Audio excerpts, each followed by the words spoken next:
I'm Jack Berkovits, and I wear many, many hats, including the yarmulke on my head, which signifies my Jewishness. I am the jewel of the radio industry. I'm also the jewel of the jewelry industry, and there's so much more. You got to get to know me to find out how many hats I wear.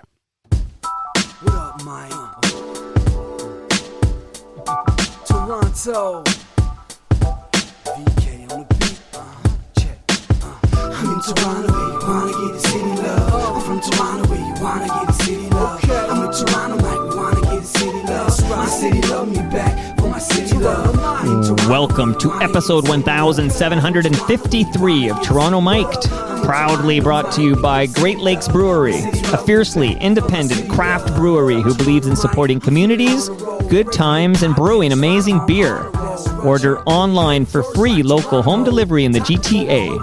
Palma Pasta. Enjoy the taste of fresh, homemade Italian pasta and entrees from Palma Pasta in Mississauga and Oakville. Toronto's Waterfront BIA.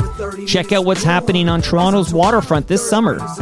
Blue Sky Agency, the official distributor of Silen's quiet, comfortable, and customizable office pods. Create sanctuary within your workspace. Toronto Maple Leafs baseball. We'll get them next year. RecycleMyElectronics.ca. Committing to our planet's future means properly recycling our electronics of the past. And Redley Funeral Home. Pillars of the community since 1921. Today, making his Toronto Mike debut, it's Jack Berkovits. Welcome, Jack. Glad to be here, Toronto Mike. First time ever, but you know you'll have me back, right? Well, listen, I would love for Jack Berkovits to be a regular on Toronto Mic'd, but let's see how this goes first. Can I tell the listenership that we kind of met through the long-standing, we called it the old yellow board, Humble and Fred used to call it the old yellow board, but the Soundy board, which is like a long-time forum for, I would say, terrestrial radio and network television and discussion about all of that in the GTA, we kind of connected through that forum. We did, and I'm actually quite embarrassed that you announced that on the air, because now they'll be listening and they know that I am actually I visit there. I'm not sure they knew that or not, but I don't like that forum. Well, maybe off the top, can we have a little chat about the forum? Because I'm interested in things happening in radio, even on stations I don't. That's primarily why you're here, to talk about your career in AM radio, and then we'll also touch on some Omni Jewelcraft convo. But when I go to that forum, one thing that strikes me is the moderator of that Soundy board seems to be very passionate about what's over the air over terrestrial radio and what he can bring down through like his antenna over the air television. And I think that this gentleman would be shocked when he discovers that there are podcasts and streaming. Like, there's so much great content that you can get on demand through digital channels. I just find that interesting. But why do you not like that board? Well, I don't like any board to begin with that has everybody hiding behind a name. And that nobody ever, right. You don't know who they are. Right. And that's a license to do some bad things. That's one. Number two is I find that, without exception, there are a bunch of old geezers who made their living in terrestrial radio and never, ever expanded beyond that. So they're miserable. They're unhappy. The industry's in trouble. Nobody's listening to terrestrial radio. Right. These guys have lost their jobs either because of the downsizing or because of their incompetence, and all they do is bash everything and everybody. One of their favorite victims is me. What do they have against me, including the moderator who goes by the name Radioactive? Right. How can anyone be honest and truthful if he claims to be a rabbi, claims to be a social worker, claims to be a jeweler, claims to be a professor, claims to be a this? Like, nobody can be all of that. Like, I can't even respond to that because he's condemned me. I'm condemned by Radioactive. Don't know who he is. He knows who I am. I actually know who he is. I won't dox him, as the kids will say, but I know who he is. Well, I don't like him. I think he's been on my case for 30 years or 25 years. He has no reason to do that, but that's what he does. That's his passion in life. Right.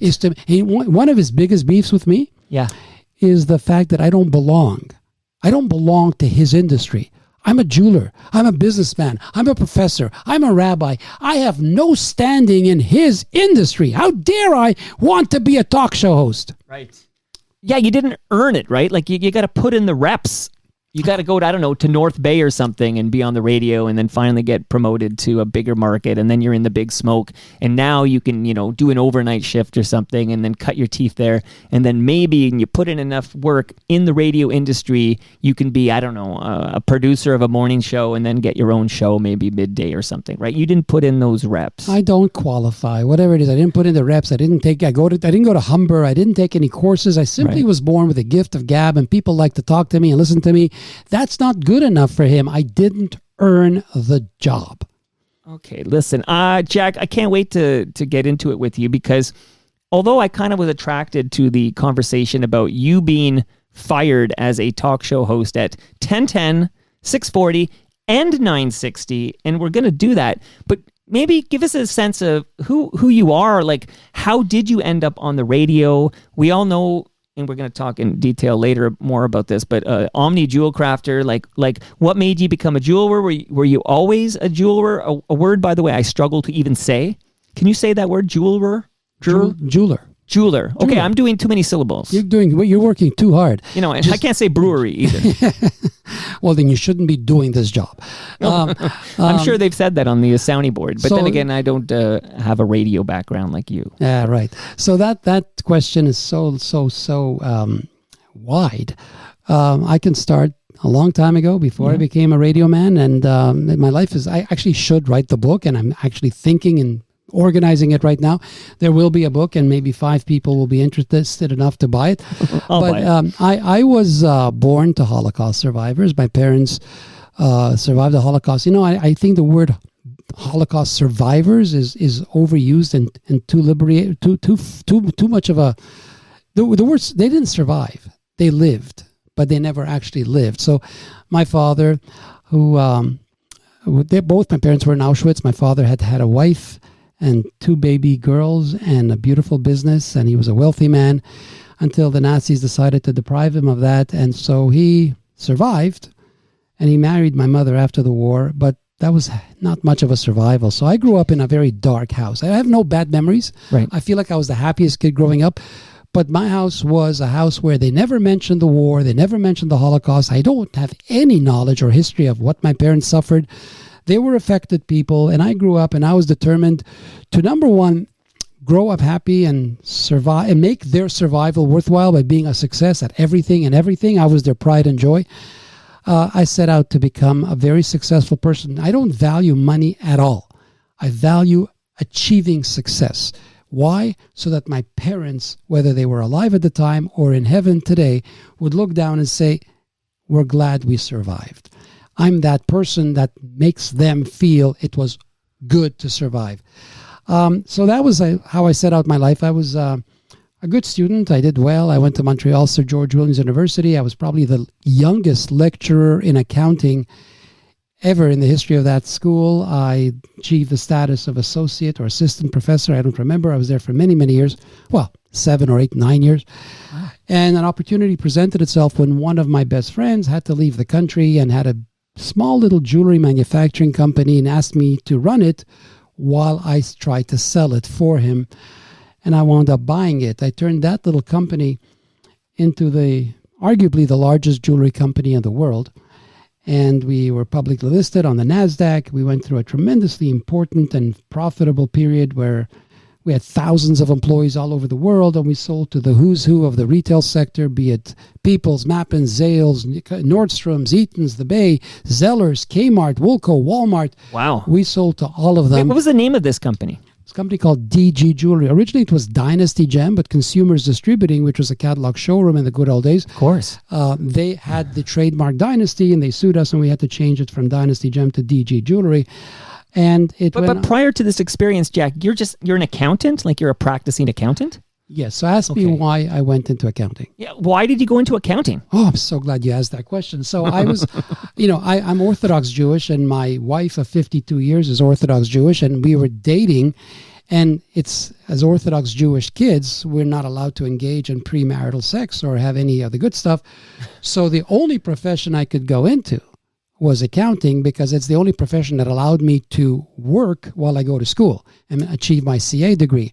Had I been a lawyer or a doctor, I would have had to spend my time going to school, and I couldn't have earned an income, so I couldn't have gotten married, in which case I would have been one of these guys who has to abstain. So I didn't want to abstain. I got married and became an accountant so that I could get married. It sounds like you became an accountant so you could get laid. You know what? That's a very crude way of saying it, but it's so perfectly correct. I wanted to get laid. Whatever it takes, Jack. I get that. Yeah. You know? I'm embarrassed. Don't be embarrassed, please. You've been happily married for a long time, so it's all good. Okay, so you're accountant, and then you have this opportunity with the jewelry. The word I can't say. The jewelry operation. Take it up from there. Pick it up from there. So my first day on the job, I took a sample line out to British Columbia because our company, which at that point did $600,000 in sales annually in its best year ever, said, we never had a rep in BC. It'll be a great training ground for you. You won't get any appointments. If you do have appointments, you won't be able to sell anything because you don't know anything. I printed up a business card that said Jack Berkovits, VP Sales and Marketing, and I went out to Vancouver. Yeah. I got there on a Sunday night, and Monday morning I started driving around looking for jewelry stores. I went into this basement store just off of downtown Vancouver, and I asked this old man, I was 25 years old, he was probably 60, but he seemed like 100, and I asked him if he would give me an appointment. He said, sure, young man, go ahead and sit down and show me your stuff. So I take out tray after tray. He lifts a ring out of the tray. He looks at the ticket, the price ticket on it, and he says, is this Keystone? Ooh, what do? I don't get the question, but I can't admit that I don't know the question. I'm a vice president. Right. So I said, I'm going to bluff it. And I said, yeah, it's all our stones are genuine. He looked funny and put the ring back in its slot, took another ring, and he says, is this Keystone? Now I got to double down, right? Like it's clear that I don't know what I'm talking about, but I can't admit that I don't know what I'm talking about. Right. So I say, yeah, like I said before, everything is genuine.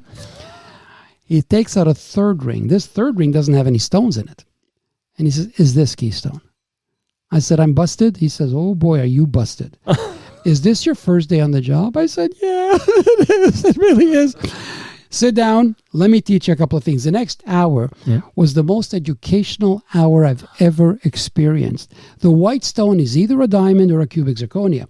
The green stone's an emerald. The blue stone's a sapphire. The red stone's a ruby. There's 24 karat gold, and there's 18, 14, 10 karat gold. Here's how you make 10 karat gold. Here's how you make white gold. Here's how you make brown gold. Here's how you make green gold.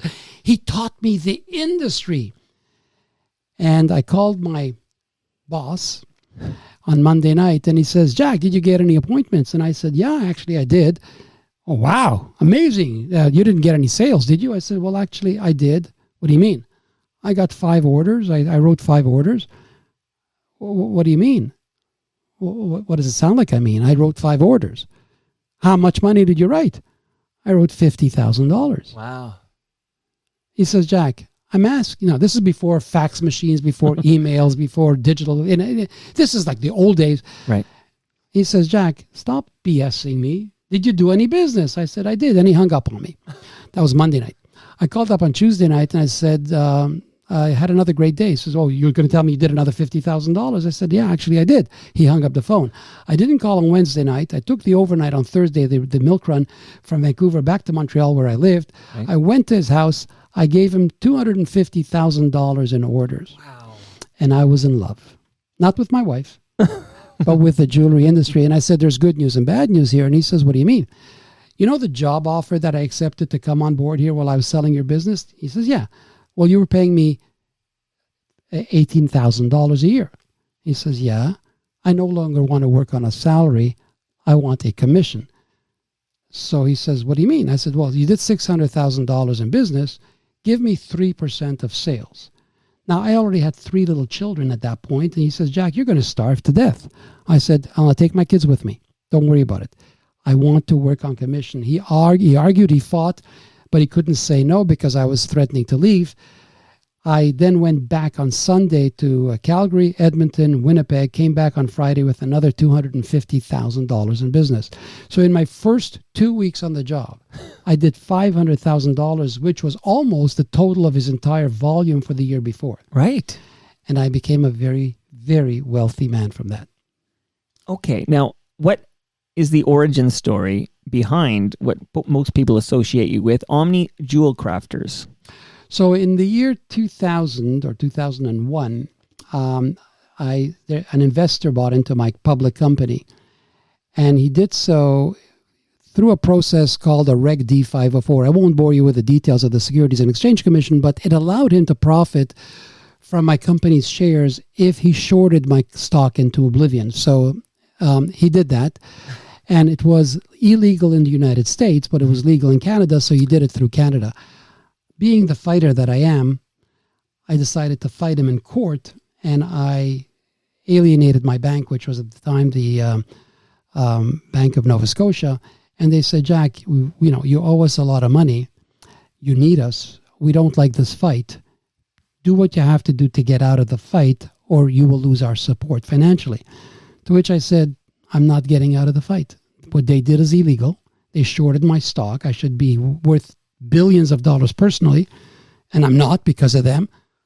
Excuse me. So I want to keep this fight going. And they said, well, then give us back the keys. And I handed them back the keys. They placed the company into receivership. And the very next day, I opened up Omni Jewelcrafters, a retail chain. Okay, where was that first location? In Toronto at Keele and Highway 7, a failed location for Royal Bank, a failed location for so many retailers. I turned it into the busiest location anywhere for any retail store. Literally hundreds and hundreds of cars lining up every single day to get into my location. That store did more volume than the company that I had bought originally in a year. That store, from the first day it started doing business, had lineups, and some of the promotions we came up with were so incredibly successful. If I were to tell you the details now, you would probably think I'm lying to you, but the promotions all through radio. And I got to tell you, if you'll ask me. What's the question I'm asking? Ask me how I got into radio advertising. I can tell you hosted your own show. I can tell that right now. How did you get into radio advertising? How did you get into radio advertising? Well, here I am, a retailer now. So I've got a store at Keele and Highway 7 called Omni Jewelcrafters, their flagship store. Right. And I call up CFRB. And I speak to a young lady. I forget her name, but it'll come to me in a second. Anyway, I say, hi, my name is Jack Berkovits. I own a retail store. It's almost Christmas time. I'd like to advertise. Oh, terrific. Give me your name, address, phone number, contact info. Let me get back to you. So I do that. And I wait a week, and she never gets back to me. Wow. So she's probably glad you forgot her name. I call her back. That's right. I call her back. I said, hi, remember me, Jack Berkovits, the guy with the retail jewelry store at Keele and Highway 7? She says, oh, yeah, I lost your number. I'm so glad you called me back. So I give her my number again. I said, I'd like to come see you, and time is of the essence because I've got Christmas around the corner. And blah, blah, blah. Yeah, give it to me one more time. I wait a week. I don't hear from her. I call her back. And guess what? She's off on maternity leave. So they want to give me another rep. I said, no, I don't want to talk to a rep. Who's your sales manager? Right. And they put me through to Lori Graham. I say, Lori, my name is Jack Berkovits. I've been trying to do this, that, and the other with CFRB, but they're not getting back to me. Can I come see you? She says, let me give you another rep. I said, I don't want to talk to another rep. I want to talk to you. So I go to see Lori Graham, lovely lady. And she says, what can I do for you? She says, I want to be a well-known name on radio in the GTA in the next 90 days. How much do I need to spend? So she takes out a calculator, does a spend, so many 6 spots a day, so many days a week, it's $60,000. I said, okay, you have a deal. I'll give you $30,000 in money and $30,000 in product. Not interested. Why not? Not interested in your product. I said, use it as a public service announcement, as a giveaway, as a marketing, as an incentive, as a bonus. Not interested. You want to pay $60,000, we'll take your business. You don't want to pay $60,000, we won't take your business. So I said, who's your boss?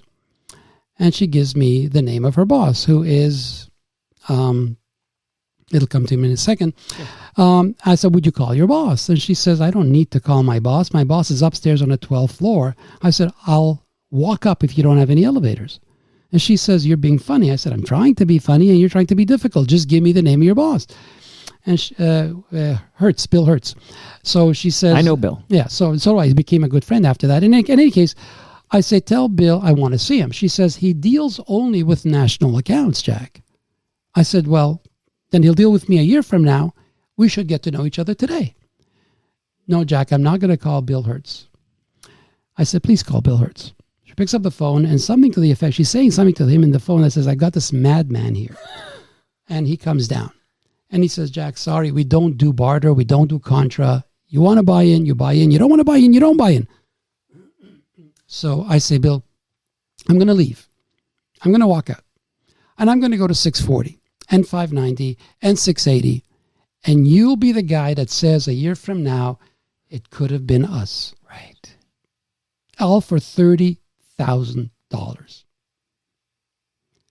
To which he says to Lori, take his deal. Wow.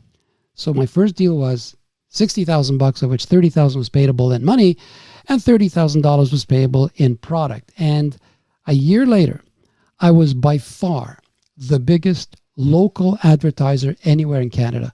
I spent close to $1.5 million in a 12-month period advertising Omni Jewelcrafters, which became the biggest and most successful single unit store in the GTA.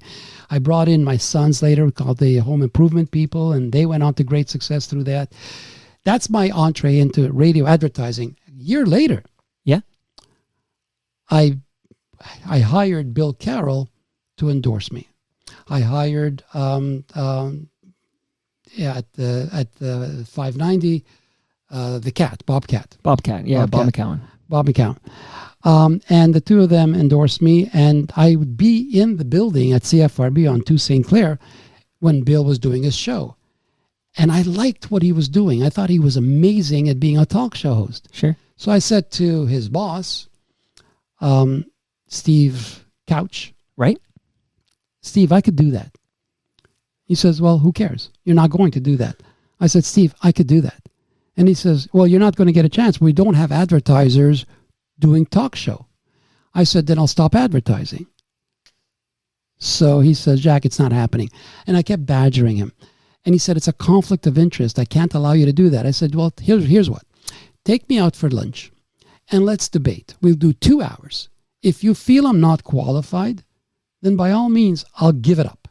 But if I am qualified, don't penalize me just because I happen to be an advertiser. And if I'm not good, fire me.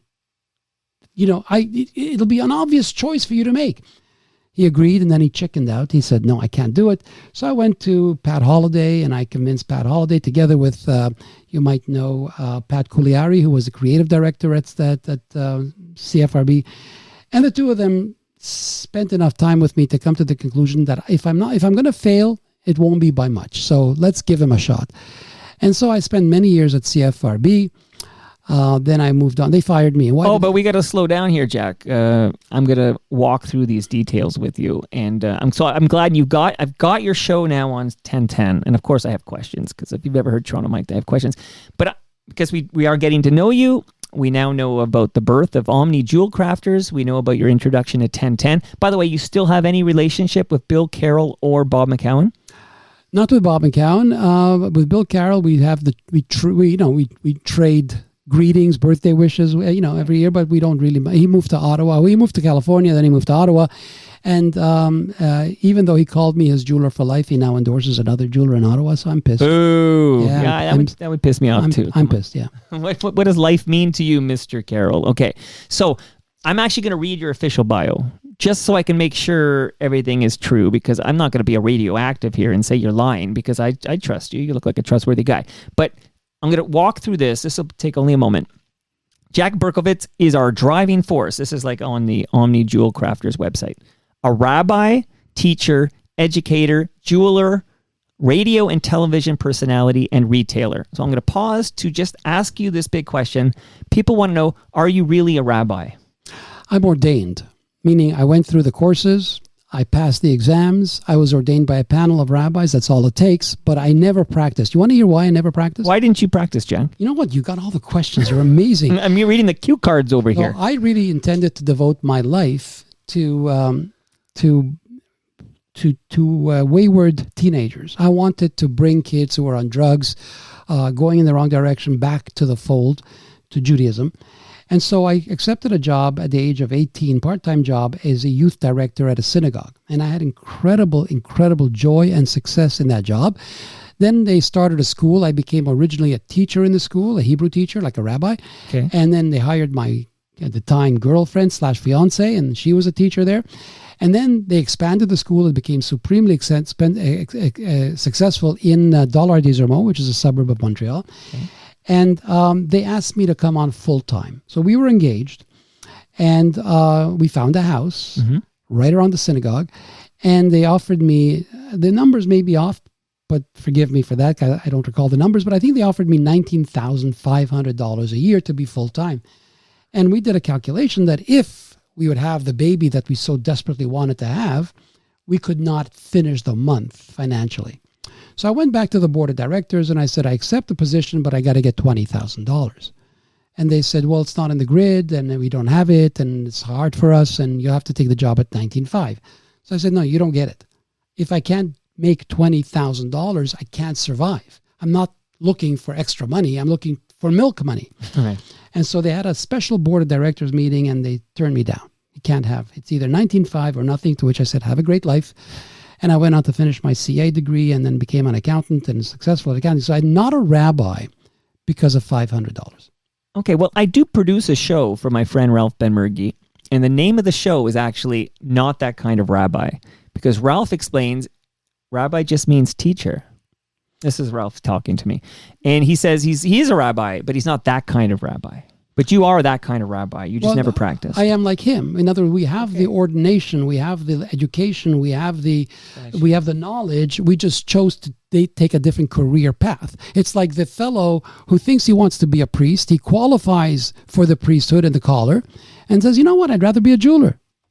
So the qualification is there, but the practice is not. Okay, so you and Ralph have a lot in common there. Okay, to pick up that bio real quick here, you did allude to this a moment ago, but it says Jack has built a tiny jewelry operation into Canada's largest manufacturer with personnel worldwide. The company went public on the NASDAQ in 1995. So this is what you referred to earlier. So is that true that company you had before Omni there, that was Canada's largest manufacturer of jewelry? By far. They're also probably one of the largest, if not the largest in the world. Okay, here, we're doing a little fact checking here. Shout out to Robert Lawson. Jack, longing to spend more time at home, retired in late 2002 and opened his first retail location, as noted above. You've talked about that at Keel and 7. The premise was simple. Jack had noted that Toronto was the only major North American city that did not have a high-end retail jewelry operation that discounted heavily. Is that right? Toronto didn't have such a thing. It is. So you can buy expensive jewelry if you go to a brand name store like Tiffany or Cartier, or you can buy a very, very low-end jewelry or even better jewelry at good pricing. But nobody established themselves in Toronto as the guy where you go to for fantastic jewelry at incredibly low everyday pricing. Okay, and then to wrap this up, of course, this is the this is the Omni Jewelcrafter website. So it says better jewelry should be in reach of everyone and should not have to incur debt or be a stressful experience. Thus, Omni Jewelcrafters was born. Okay, so we've covered that official bio, if you will, the sanctioned bio by yourself, and we've got you at 1010. My big question for you, Jack, is do you get an on-air hosting job at 1010 if you're not spending $1 million plus with CFRB? Definitely not. Definitely not. There's no way that a guy from outside the industry shows up. He has no pedigree. He has no history. He has no education in broadcasting. There's a discriminatory element, and I don't blame them, because why not hire the guy that did well in radio somewhere else, maybe North Bay? Why entertain the possibility that a Jack Berkovits, like if my name is John Tory, that's different, right? That's different, right? If my name, if you're a Mulrooney. That's right. So you could get in, but it's by virtue of the name, not by virtue of the qualifications. Right. John Tory's my friend, but I will tell you, he's a lousy broadcaster. Too many hems and haws, and he keeps on going on, like me, go on and on and on and on and on. He doesn't stop. He doesn't come up for air. Is he running again for mayor of Toronto? I'd love to see him run. I'd like to see him win. I need to get Olivia out of there. Having said that, I think he's finished. Okay, and you know him well, so I feel like you would have possibly. I don't know anything. No, I don't. You've never had that convo with him. I've never had that conversation with him. He's a good man. He's a legitimately good man. Made a terrible mistake, and I think he's paying the price for that. I'm guessing, but there's no room for comebacks. It's a young man's world, and they only want young people. They will vote Olivia Chow out. That's a good thing because anyone who replaces her will be an improvement over her. But I don't think John's the man anymore. So you're pretty certain that whoever runs on the right of Olivia will get the majority. If they're younger. Well, actually, you don't need a majority. It's first past the post. But That's we'll right. get the most votes. Yeah, absolutely. I mean, look what's happening in the world. I mean, in New York, Mamdani is going to be the next mayor. I mean, because young people just want change for the sake of change. They hate the old guard. They hate everything about what's going on in the world. They think they're going to get free buses and free grocery stores, and they think they're going to get free rent. And I mean, even an absolute fraud like Zoran Mamdani is going to win by virtue of the fact that he's camera ready, and he's very digital savvy, and it doesn't matter that his campaign is based on lies and deceit. I mean, he's living in a government-sponsored low-rent housing unit, even though he's a multimillionaire. He's a fraud. Okay, there's some New York chatter right there. Okay, so to bring it back to Toronto here, you're on 1010. Do they have to run a disclaimer on your show at 1010 that says it's paid programming, or it's not paid programming? So this is okay. So let me just have a civil little chat about this. So if you only have the show because you're spending what did you spend again? $1.5 million or something? Yes, around that, yeah. So there you made a threat that if you don't get a show, you're pulling that, right? I did not. Oh, you didn't make I did not. I said, do you want me to quit in order to qualify for the show? That was a joke, right? I mean, that's what I told them. Okay. I said, why am I not qualified just because I happen to be a benefactor here? Like, it should not work against me. And they understood the logic to that, but they said the optics are bad. I said, well, let's change the optics. I won't be an advertiser. But it was never Gotcha. It was never a threat. What time slot was your show at 1010?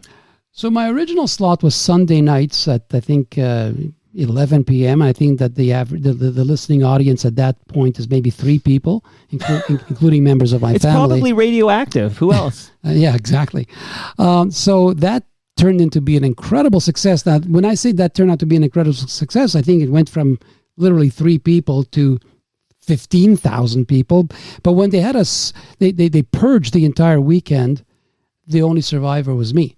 And they put me back to 8 p.m. from 11 p.m. Okay. And then that turned out to be an incredible success. The numbers were... Okay, so I'm going to ask you about this. What kind of numbers are we looking at? You had an insight into these... Well, I was able to connive the Nielsen numbers, right? Which in those days were not the pagers. This is a diary. The diary thing. I remember they gave you like a $2 bill or something. Exactly. So I was able to get, you had some clout with your advertising rep when you spend so much money. So Sure. I was able to get access to the numbers, but I don't remember the exact numbers, but I do believe that I was getting 50,000 listeners at the 8 o'clock hour, which is amazing.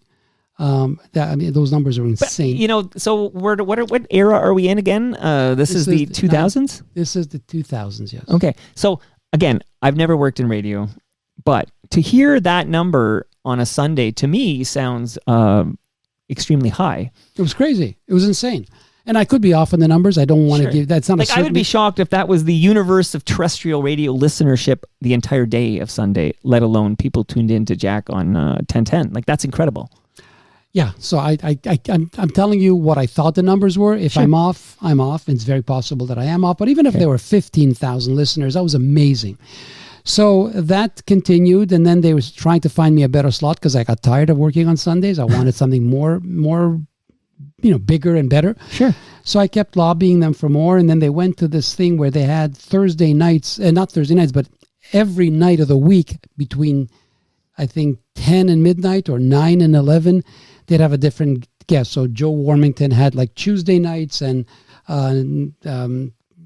Carly Nation had Monday nights, and I had Thursday nights. Okay. And the numbers were still fantastic. Okay, so good on you. So you had a good rap on you, and people were interested in what you had to say, and they tuned in. So why the heck would they fire you? So they never admitted to firing me, except that I was involved in a major court case that you probably heard of, the Harold the Jewelry. Oh, it's on my list, Jack. Yeah, so at the trial, which was 2 years ago, they were there, and they presented a letter saying that it was by mutual agreement. No, it was not me. I was fired. And what happened was, I couldn't resist. I'm a man of passion, so I couldn't resist discussing the case. And for those who don't know what the case is, I'll get into that later. But basically... We will definitely, just so the listenership knows, I mean, I think I have the first guest in Toronto Mike history who was ever targeted by a hitman. So we're going to get into that soon. Right. So just by way of getting into that, I claim, I made the allegation that a hitman came to tell me that he had been hired to kill me by a competitor. So I that took over 15 years of my life. It consumed me completely. I suffered from PTSD. I was diagnosed by a psychiatrist that I had PTSD. I went through a lot. And so I could not resist the temptation on air of mentioning it. Of course, I should have known. I think I did know that the other side, the other party, was listening to the show. And they either threatened to sue, or they came to close to suing, or they did sue CFRB for what I said. Am I allowed to mention this competitor? Do you care? Sure, I don't care. Harold, the jewelry buyer. Right. Okay. So through he or his parties or people representing him somehow informed CFRB, Newstalk 1010, that they were going to sue them. I got a very, very strongly worded warning from Mike Bendixson and the people at CFRB that I am never, ever to mention the case again. And I agreed to that. Okay. But I didn't stick to my agreement. And so I mentioned it again. A year later or a year and a half later, I did mention it again. I get a call the next day from Mike Bendixson, and he says, Jack, you did it. You did it again. I said, am I going to be fired? He says, no, not at all. He said, well, would you like to come down and talk to us? I said, well, I'm heading to Florida today for 2 weeks. Are you okay with that? He says, yeah, no hurry, no problem. But when you get back, would you come see us? I come back, I call him up. I said, Mike, do you want to see me? He says, yeah, why don't you come down tomorrow morning? I went down the next morning, and he's sitting in the his office with his boss. I forget her name. They're just schmoozing. We're talking. So what's going on? Whatever. It was a weird meeting. Yeah. They never came out and said, you're fired. They just wanted to know why I would breach the rules and why I would do that. But when I tried to use my passkey a minute later after I left the building, it was no longer functioning. That's some greasy, may I swear in front of you, Jack? I By think all that's some means. greasy shit right there. Like, so they didn't fire you. They didn't tell you you're done here or anything of that. Your services are no longer required, Jack. They didn't give you one of those, or even, they didn't do that. They just simply canceled your pass card when you left? That's right. And so it's funny That's because greasy. I was so stressed that when I left the building, I went to the parking lot across the street, and I didn't have any money to pay the parking lot attendant. And I said, that's weird. I know I had some money in my pocket. So the guy says to me, Jack, I know you well. Don't worry about it. When you get a chance, pass by. You'll pay us when you come back. So I get to my office, and I send a note to Mike Bendixson. And it turns out I dropped my money in his office out of my pocket. And so I did go back to the parking lot, and then I tried to use my passkey, and that's when I realized it wasn't working. So that's why I got fired, because of the Harold, the jewelry buyer story. Okay, so, but my question is, at this time when you're fired from what was called CFRB, there's still CFRB, but they called it, I guess, was it Newstalk 1010 yet? It was. Okay, yeah. So Newstalk 1010, Mike Bendixson, I've met him. He's let you go, or they've let you go. Are you still advertising on the station? No, I'm not advertising on radio at all anymore. Well, okay, so did you stop advertising because they fired you, or did you stop advertising and then they fired you? No, I stopped advertising after they fired me. So that was basically like, I don't want to advertise on a station that would do that to me. That's correct. And there's something, as an interesting aside, I owed them $250,000, according to them, at the time that they fired me. And they made no effort whatsoever to try and collect that money. That's interesting. They were scared. I'm not sure what they were scared of, but they were scared. Well, maybe they're just scared of this ex-MMA fighter who was, out to kill you. No, I think they were scared of a lawsuit that would have brought about. Right. I think that they were quite sensitive to a potential huge lawsuit. Okay, now what's next? So you're no longer on the air at 1010. You pull your advertising from 1010. What station do you approach next? So I was approached, or I was advertising heavily on 640. Sure. And I asked them if they'd be interested in my show, and they said they would be. So I started advertising heavily on 640 and getting a show there, which again was I think an incredible success. And I also had been interviewed by Moses Namer at 740. And that interview went very well, and they were very keen on getting me on board, and my schedule was basically up to me to some degree. But he told me to go easy on the Jewish stuff. In other words, Jack, you identify very, very strongly as pro-Israel, pro-Jewish, and it's not what our audience really wants to hear. So go easy on that. You have to give us a commitment not to do that stuff. And I said, I'm not interested in this job. And I walked away. So I stayed with 640. I went to 640. And that went very well. There was never an issue until I owed them, they say, $15,000 for advertising. And they called me up one day and they said, Jack, we haven't been paid $15,000. I said, I don't know what you're talking about. Well, you owe us $15,000. I said, so call the office. There's an accounts payable. I don't deal with that shit. Right. So deal with them. If they owe you the money, I can't see why they wouldn't pay. Well, here's the deal, Jack. You don't pay the $15,000 by today. You don't go on the air tomorrow. I said, now you've done something terrible. You've tied in the show to my advertising and to my account payable. Right. That's never to happen. They're not related. I don't get the show because I advertise. You need a firewall between You need a these two. firewall. So if you're going to call me for money and threaten me with a show, I'm gone. And so you could say I quit, but I think they quit after they told me I was fired. Constructive dismissal. Absolutely. Okay. I'll call my friend. My friend Lorne Honickman's on next week. Good man. I liked him. I liked him on the air. You know what? He would love to be back on the air, but he used to fill in at 640. Yes. And they stopped calling him. And I know he misses it. Well, he's a lawyer practicing in London, Ontario, so I don't know. Oh, he doesn't. No, he practices here. Oh, does he practice here? Yeah, he practices here. I've been to his. It was Young and King and Young, was where the office was. But now he left that firm. We'll get this update next week from Lorne. But he now practices with his son Asher.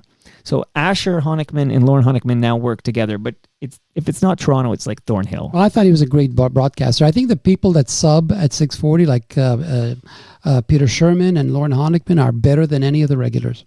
That voice that Peter Sherman has, one time he was sitting there, I think he wanted to leap across the table and choke me out. But Peter Sherman, it's like the voice of God when I hear that in the headphone. Those are amazing. Pipes. He's amazing. Yeah, absolutely. Good friend of mine. Okay, yeah, these are. He's a good FOTM. You're now an FOTM, Jack, friend of Toronto Mike. That's You've right. made it here. Okay. I've made it. Not just made it here. I've made it.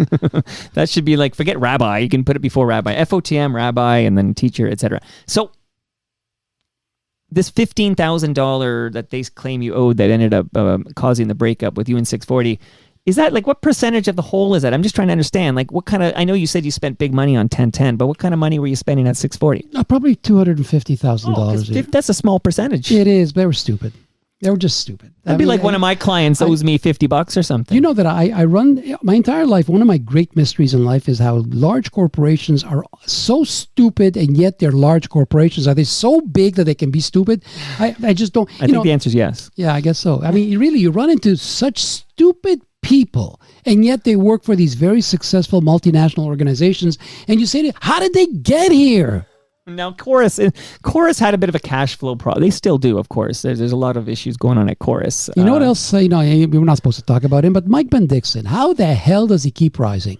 The man, in my mind, in my opinion, is useless. How the hell did he get to be who he is? Lauren wants me to remind the listenership that Jack speaks for Jack. He works in this libel world or whatever. But so I don't know. I've won every defamation case I've ever fought. Okay, well, that's good. I'm glad you're here then.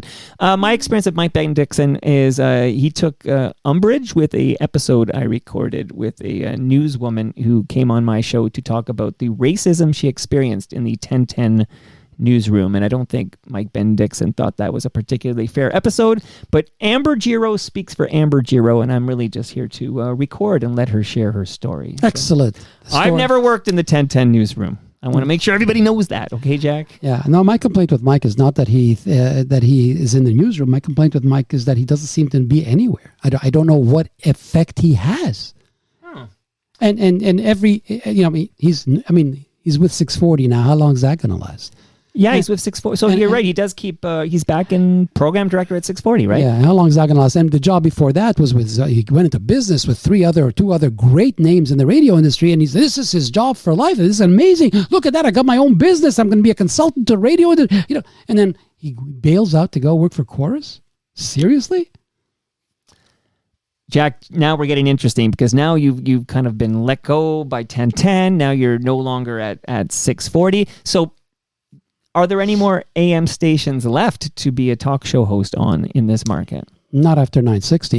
Okay, so 960, let's get into 960 after I just thank some partners here, okay? Maybe one day I'm thanking Omni Jewelcrafters, proud sponsor of Toronto Mike. Maybe one day, but in the meantime, I want to give some love to Great Lakes Brewery. They brew craft beer here in Southern Etobicoke, and they have a big event this coming Saturday. So they have an event called Brewed for You Fest, and there's still tickets available. Live music, a bunch of Ontario craft breweries will be there. You get a special mug, you get delicious treats, good hangs. So Brewed for You Fest is at Great Lakes Brewery, August 30th. Speaking of events, I just want to let the people know that the Waterfront has the air show this long weekend. In fact, today I went on a bike ride, Jack, and I saw them like rehearsing or practicing, I guess you'd say. I saw some of the air show kind of advanced preview. They were working some stuff out on my waterfront, my wet waterfront ride today. So get yourself to the Waterfront this coming long weekend.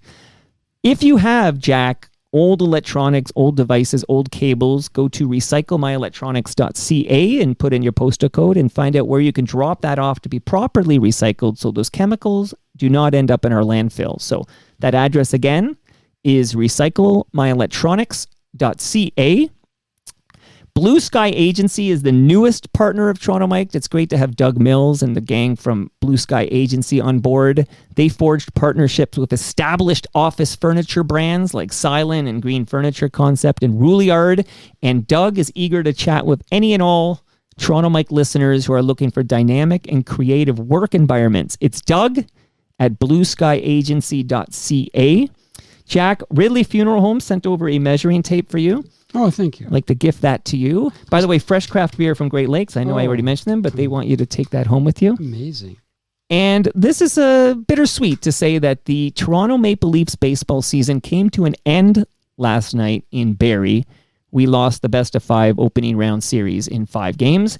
So I'll tell you now, Jack, they don't pay me to attend these games. I attended 4 of the last 5 games at Christie Pitts because I absolutely fell in love with Toronto Maple Leafs baseball at the Pitts. No ticket required. It just feels right. I really enjoyed myself at Christie Pitts this summer, and I hope to be back next summer, but because it's basically the end of the month and the Leaf season is over, I'm going to give you a gift here, Jack. Wow. It's a book on the history of Toronto Maple Leafs baseball. Wow, that's amazing. You can read that and catch up on your Rob Butler knowledge. Wow, that's amazing. You know, I'm a huge sports fan, and I'm a huge sports provider of jewelry. So I have sold so many jewelry pieces to so many Maple Leafs and so many Raptors and so many, oh my gosh, some of my best customers of all time are, Frank Mahovlich and and Johnny Bauer. And, wow. Yeah, I mean, they got China Wall. Yeah, they got married on my wedding band. Those are fun facts right there. You got to get yourself to Christie Pitts next summer. We should go together, Jack. Next summer, see some Toronto Maple Leafs baseball. You're on. And hopefully it's a night game. I'm telling you what a cool vibe that is. It's a pity that the Maple Leafs, the baseball Maple Leafs couldn't make it into a 6th game. Well, it's a best of 5. That's what I mean. Oh.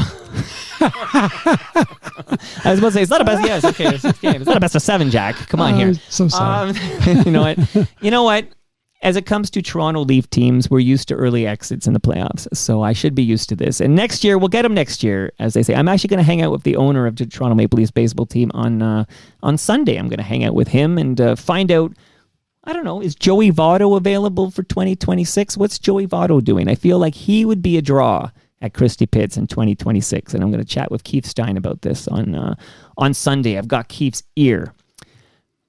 960 is a bit of a black hole to me. I've actually never tuned it in. I know it exists because I had these issues with Mike Bullard, and then I know he disclosed he had to leave the station because they weren't paying him or something. This is what I remember about 960. Richard Surrett's been over here, and I know he got a show on 960. But Jack, how did you end up with a talk show on Sauga 960?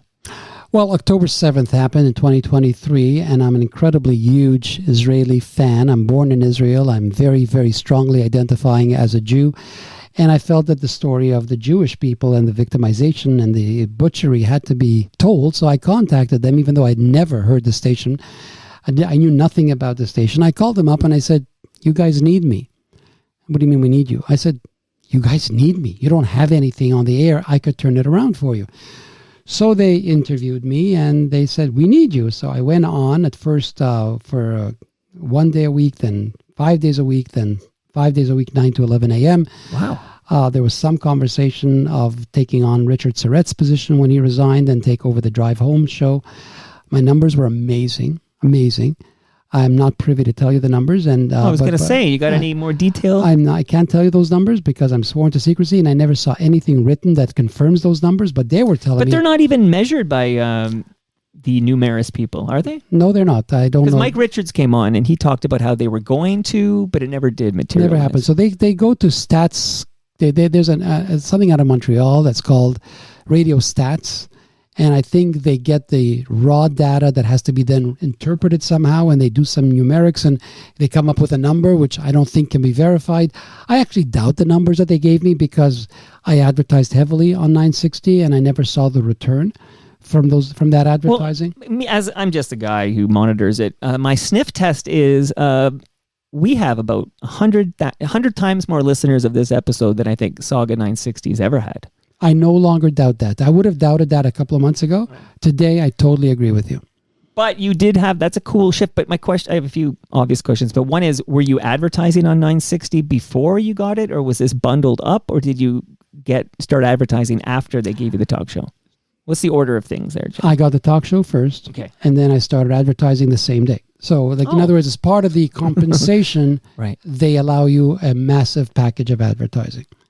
Okay. I got it now. And then so you're on 5 days a week, like 2 hours a day. This I was. Is a significant airtime for you. I was fired there too.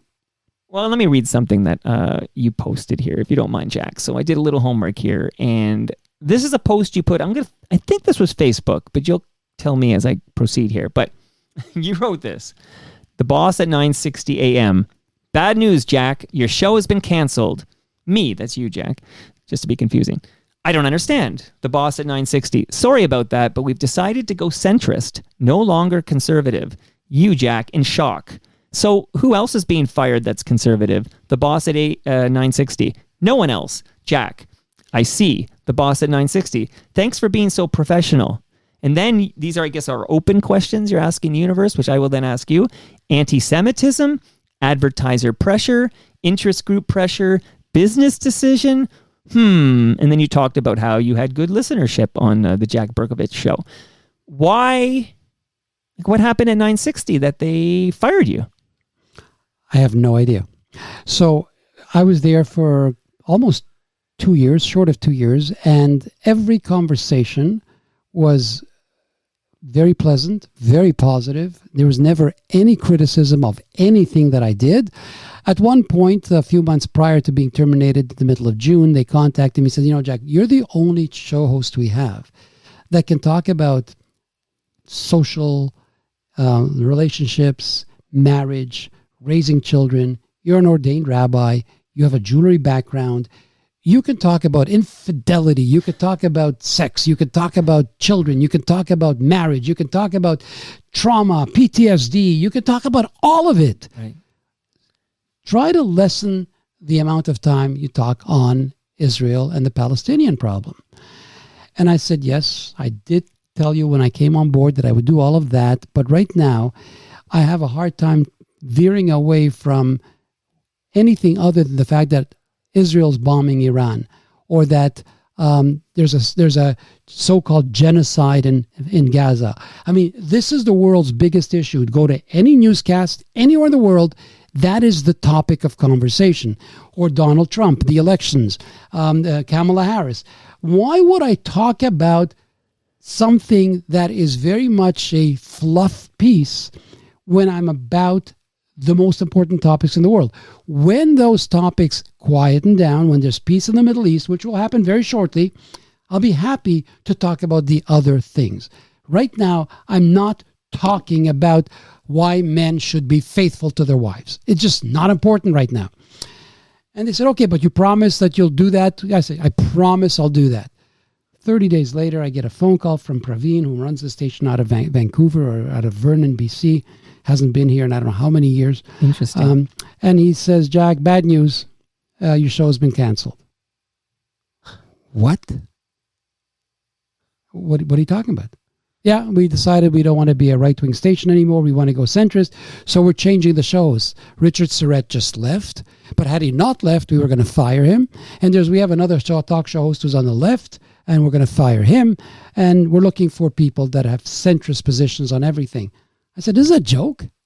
I mean, I told him, if somebody gets fired and is shocked by it, then either it's the biggest mistake ever made or the guy's an idiot. I'm not an idiot. So what are you talking about? That was it. And you mentioned you had no complaints, no warnings ever. Not one. Everything was superb. Thank you. And I just introduced a talk show host to them for Richard Surrett's position that may or may not take the job. You know the name. We've mentioned it several times today. And I brought him on board because I think I could turn 960 around. I don't believe that terrestrial radio in Toronto today is listenable. I do believe that if you take some of the ex-talk shows that were fantastic and you bring them onto a team at 960 and you take a right-wing position, Donald Trump, we may dislike the man, but you can't dislike what he's accomplished. Israel, you may not like the Jews, but you can't discount what they mean to saving the world from these horrible, horrible creatures.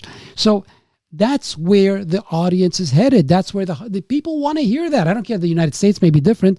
Well, it's not, because Fox News is reigning supreme. It's number one, yeah. Number one by far, more than all of them combined. So, I mean, that's what Toronto needs, not fluff. Not fluff. So they never told me no. They never said anything but positive things. Why would they fire me? So my theory is, and I'm quite certain that I'm right, is that this is some kind of arm twisting coming from an advertiser or a wannabe advertiser or a anti-Jewish group or something. This is not what they were thinking. It's just not. So you're alleging that this might be anti-Semitic. Well, either anti-Semitic or reaction. Or anti-Israel. Or anti-Israel, or a reaction to some threat of some either financial coercion or other type of coercion to get the Jew off the air. I would think you are the biggest advertiser on 960. But I don't pay them. Oh, okay, maybe I need to clarify this. I'm not the brightest light in the chandelier here. So when you're on the air all these hours on 960, you're on the air, but you're advertising and they're not charging you for the advertising because you're not charging them for the hosting? Exactly. So it's like a barter. It's a barter, exactly. That's interesting. Okay, so no money changes hands with you in 960. That's correct. And again, I've talked to many people at 960. It doesn't sound like money ever changes hands. They have no money. They're broke. They've told me on and on. But how can there be advertiser pressure when there's probably very little advertiser money, very little advertisers? Well, they have advertisers. Very few advertisers. They do have advertisers, okay. Right? So if they were to lose a $30,000 a year account, I don't think they could survive that.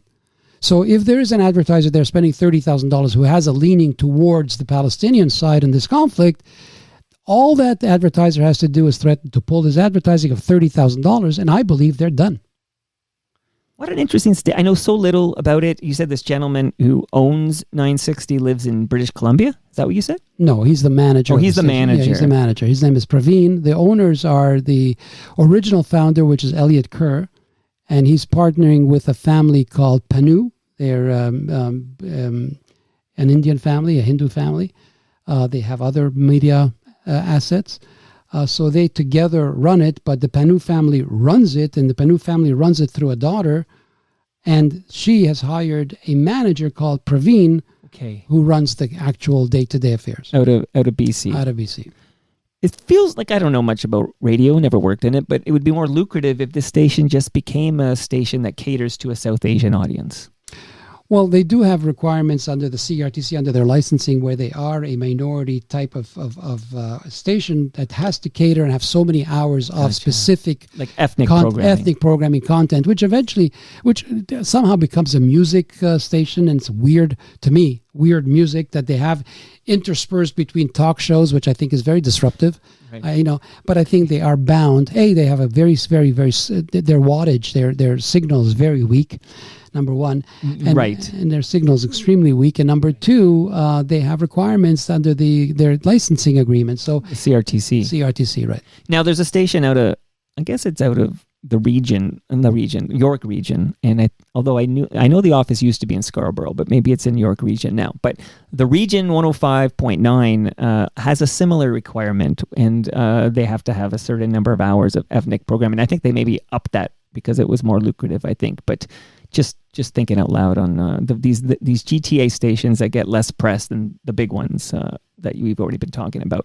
So I have a question about the Jack Berkovits show, which was canceled by 960 there. Was it also recorded as a podcast? Like, was there a Jack Berkovits show podcast? Yes, so I didn't have anything to do with that, but the shows themselves were recorded and they were available on their website as a podcast. You could stream it live, you could stream it on the podcast. And I think those numbers are actually included in their audience size. So when they gave me the numbers, I've come to learn that it's probably including people who listen via podcast. I don't know, but I bet you they would have more listeners via podcast than over the air terrestrial 960, where you probably have to be in the parking lot to get it. A, and B, one of the reasons that you might be right is because I generally used to generate a tremendous amount of phone calls to my shows because I would say things that would trigger people and they'd like to tell me that I'm wrong. At 960, that became almost impossible. Okay, so are you completely done, at least for the time being, with advertising on terrestrial radio stations? Yes, I think that it's no longer a medium that people listen to. With the advent of podcasts and the advent of streaming and the advent of TiVo and the advent of all these things of ways to avoid actually listening to a radio live broadcast, it doesn't pay anymore. It's not a good return on investment. Yeah, no argument here. Now, what if a station offered, because you've had some success with talk radio stations in this market, what if a station, even maybe someone listening to this, a program director, and is like, hey, we should get Jack Berkovits on our station. Like if a station reached out and asked you to be on a part of their on-air lineup, would you consider advertising on that station? Yes, I would, definitely, if I felt that was value there for me. But right now, whoever's listening to this podcast is saying this guy's a loose cannon. He's been fired by 1010. He's been fired by 640. He's been fired by 960. He doesn't seem to want to stop talking. He seems to have a very strong message. He's not afraid of defamation suits. We are. So somebody would have to be a little crazy to hire me. You mentioned October 7th, horrific day, terrorist attack on Israel. I had a gentleman here just a few weeks ago named Shai Klein, who was at that Nova Music Festival on October 7th. And it's 2 hours, Jack, and you've got to listen to this because he's an excellent storyteller, and he talks about basically what he was doing in Israel, because he's an Israeli-Canadian, but what he was doing there, why he was at the music festival, what it was like before. There's a period of time before the attack, and I think it starts with, you start hearing like rockets, and then you start to hear gunfire shortly thereafter. But he walks through it and talks about it in great detail. And I highly recommend Shai Klein on Toronto Mike 3 or 4 weeks ago. Time is a blur to me right now, but I think it was about 3 weeks ago. And he was excellent. So October 7th, horrific. But I'm just curious, as you mentioned, a proud Israeli Canadian, what are your thoughts on Netanyahu's response thus far to the October 7th invasion by Hamas? I marvel at the man. I marvel at his ability to survive from day to day, to get out of bed in the morning and face the criticism on the left, the criticism on the right, the criticism in the center, the criticism all over the world, the amount of people who blame him for the rise in anti-Semitism. I know him personally. I've met him. I've had lunch with him. I've spoken to him for hours. As a matter of fact, about 25 years ago when he was prime minister, then he lost and he was out of office for a couple of years and everyone said he was finished. I was one of 100 American Canadian business people that was invited to meet with him in New York and Manhattan for lunch, and I'm the only one that showed up. That's how much they thought he was done. So I had the privilege of spending 5 hours with him, one-on-one. And I came to learn to love the man and believe in his sincerity and in his belief in the strength and the possibilities available to Israelis and Jews. And I think he's a dedicated man. I believe everything he does is for the right reason. Of course, people are blaming him for everything, saying that he's only trying to hold on to office. He's a corrupt man. None of that is true, in my opinion. I love the man, and I don't know how he does his job. I marvel at how strong he is. Now, I feel like I know the answer based on those words you said, but do you believe that Israel has committed war crimes? That is the biggest fraud ever perpetrated on the Jewish people or on the world on any topic. Israel is the most moral army, not in today's day and age, but in history. If you want to compare overkill or They like to call it. There's a term for how many people you kill, and a term for how many people they killed. Hiroshima and Nagasaki, I think, were a few 100,000 people to end a war. You kill a few 100,000 people to end a war. Dresden in Germany at the end of World War II, Berlin in Germany at the end of World War II, were about killing civilians for the purpose of ending the war. The Germans bombed London. They bombed all of Europe for the purpose of winning the war. The only army in the world that is called upon to explain how many people are dying at their hands, to call combatants innocent victims, to call, to simply accept the Ministry of Health, which is an arm of Hamas, to call their numbers official deaths is so outrageous. Israel's the only army that warns people by sending out millions of leaflets, millions of text messages, millions of loudspeakers saying, get out of your homes now, we're going to bomb. And then who shoots them? Hamas shoots them because they want innocent victims, because that's a good number to spread. And how the world's useful idiots have bought into this narrative that Israel's causing a genocide, Israel's causing a famine, Israel's causing innocent civilians to die, Israel has bombarded the innocent people of Gaza. How outrageous is that? And I need a radio talk show simply to discuss the details of that. Okay, and just before we leave the geopolitical discussion here, there is reputable news reports of, for example, targeting hospitals, for example. And even when the helpers arrived to treat the people who bombed in the hospital, then targeting them. You think this is a propaganda campaign? You don't believe these news reports? Well, you're talking specifically of what happened this past week. Yes, I'm talking. Yes, exactly. Yeah, so there have been several reports about Israel bombing hospitals. The very first one was an actual bombing caused by a failed missile that was launched by Hamas. Hamas never owned up to that. Israel has proof that this was not them, but that never made it to the news. The current one that we're talking about right now, Israel has acknowledged a grave error. So what happened there was on the roof of the hospital was a camera. Israel found out about the camera, and the camera was being used by Hamas to follow the movements of Israeli troops. So Israel was asked to eliminate the camera.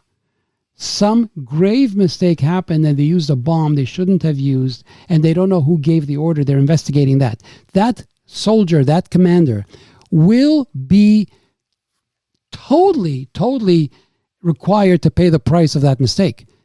And now Israel is apologizing. They're owning up to it, and they're apologizing. It happens. It's a war. From one war to another, Jack versus Harold the jewelry buyer. Would you mind? This story, very interesting. I mean, it was even featured in the New Yorker, this story. And there's so many facets to it, and I don't know what you're able to say at this point, but we alluded earlier to the fact that you met a man who told you that he was hired to kill you. I got a phone call from one of my locations that there was a big guy, very threatening looking, very threatening acting, and he had an appointment with me, and why am I not there for the appointment? I said, I don't have an appointment with anybody at your store. I don't know what you're talking about. Well, he won't leave unless you come. So I went from one store, which was my head office location. I went to this other store, and I saw this guy, and I said, what do you want? I want to talk to you. Well, talk. I don't want to talk in front of these guys. There were some employees there. Well, too bad. Here's what we're going to talk. What do you want? Mm-hmm. And he says, I want to have a private audience with you. And in order to get him out of the store, because he was very threatening, I agreed to go, and we sat in a coffee shop, a pizza shop next door. And he told me that my life's in danger. He's been hired. He was offered $50,000 to kill me. The offer was made by an employee of Harold, the jewelry buyer, but he knows that Harold is actually behind it. And he won't do the job. He's not going to kill me because he has no reason to kill me, but he's Harold's bodyguard and he's his muscle. But if they come to learn quickly that he's not going to do the job, they already have somebody else lined up. So they're putting a lot of pressure on him to do the job quickly so they don't have to go to the other guy. I went to the police. I went straight to the police, and the rest. The story was broken. I don't know how she got a hold of it, but this female reporter for the Toronto Sun, for the Globe and Mail.